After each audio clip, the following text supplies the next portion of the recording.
Le cercle des naturalistes schlag présente la plante qui ressemble à une branche à kebab.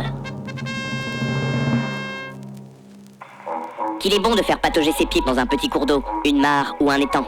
L'observation de la nature dans les roselières nous propulse vite dans des rêveries loin des affres de la civilisation humaine. Pourtant, même au milieu d'une zone humide, une plante en particulier nous rappelle vite certaines fringales que nous avons pu commettre à 2h du matin sur un bout de trottoir. Quoi? Mais qu'est-ce que c'est que ce délire? Eh bien oui, regardez-moi ça. Voici une massette, une plante que l'on nomme aussi une quenouille, et qui ressemble trait pour trait à une branche à kebab. Eh bien figurez-vous qu'elle est aussi comestible qu'un durum rempli de salade, tomates, oignons, sauce blanche, harissa. Il faut savoir qu'il y a 30 000 ans, les chasseurs-cueilleurs utilisaient ces rhizomes pour en faire de la farine qui finissait vite engloutie sous forme de biscuit ou en bouillie. De même, les Iroquois faisaient macérer et bouillir le rhizome pour obtenir un délicieux sirop couramment utilisé sur le pudding de farine de maïs. Et autant vous dire que quand les colons européens arrivèrent sur le nouveau continent, cette plante à haute valeur énergétique et poussant quasi toute l'année leur a filé un super coup de main pour casser la gueule à tout le monde. Et oui, cette plante est elle aussi une vraie conquérante qui s'installe à son aise sans problème dans les marécages, les mares, les étangs, les fossés ou les lacs peu profonds. Alors attention, ne la confondez pas avec un roseau ou encore moins avec l'iris, qui pousse elle aussi dans ce type d'environnement et qui est très toxique. Et tant qu'on y est, ne mangez pas la massette si elle a grandi dans une eau polluée, car cette coquine absorbe de nombreux polluants. Elle est même utilisée pour la phytoépuration, c'est-à-dire qu'elle filtre et assainit les eaux usées, notamment en éliminant certains hydrocarbures et métaux lourds. Au vu de sa taille exubérante, elle a besoin d'un sol très riche pour pousser. Et c'est ce qui fait qu'on la retrouve facilement au bord des fossés, enrichis par les coulées d'engrais issus des terrains agricoles voisins. Mais alors, qu'est-ce que c'est que ce gros morceau marron qui fait qu'on la confond avec de la viande à kebab? Eh bien, il s'agit de l'inflorescence globale de la plante. Cette forme de cigare se compose de milliers de fleurs qui composent son épi femelle, situé juste en dessous de l'épi mâle, ici présent. L'épi femelle contient des fleurs qui mûrissent 1 à 2 jours avant les fleurs mâles et sont alors prêtes à recevoir avec le vent les grains de pollen d'une autre plante dont la floraison est plus avancée.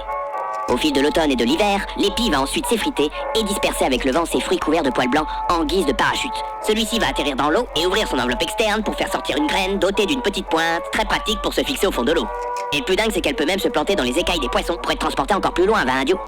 Mais bon, il n'y a pas que les poissons qui se baladent autour des massettes. Grâce à son super ouvrage qui évite l'évaporation de l'eau, on y trouvera probablement des mammifères semi-aquatiques comme le rat musqué, le ragondin ou le castor qui se nourrit d'elle ou s'en sert comme construction.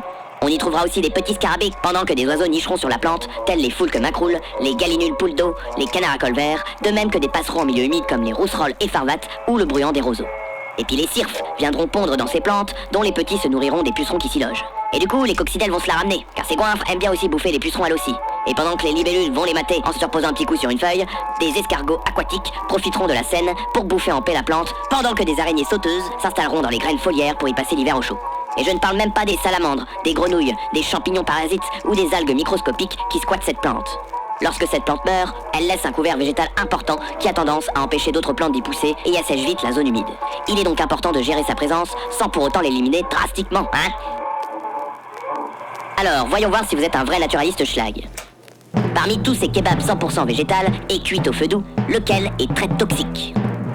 Un kebab pissenlit, supplément mayo. Un kebab à l'ortie, supplément galette de pommes de terre. Un kebab au plantain, supplément poulicroque. Un kebab au muguet, supplément tofu.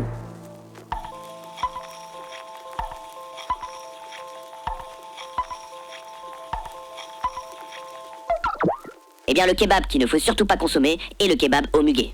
Celui-ci vous fera passer l'arme à gauche. Bravo à celles et ceux qui ont trouvé la bonne réponse. Quant aux autres kebabs, allez ramasser ces plantes et enfouissez-les dans votre pain préféré en les ayant bien lavées et cuites. C'est ça qui fera de vous un vrai naturaliste schlag. C'était Jean Mich, le roi de l'info. À vous les studios. Schlag.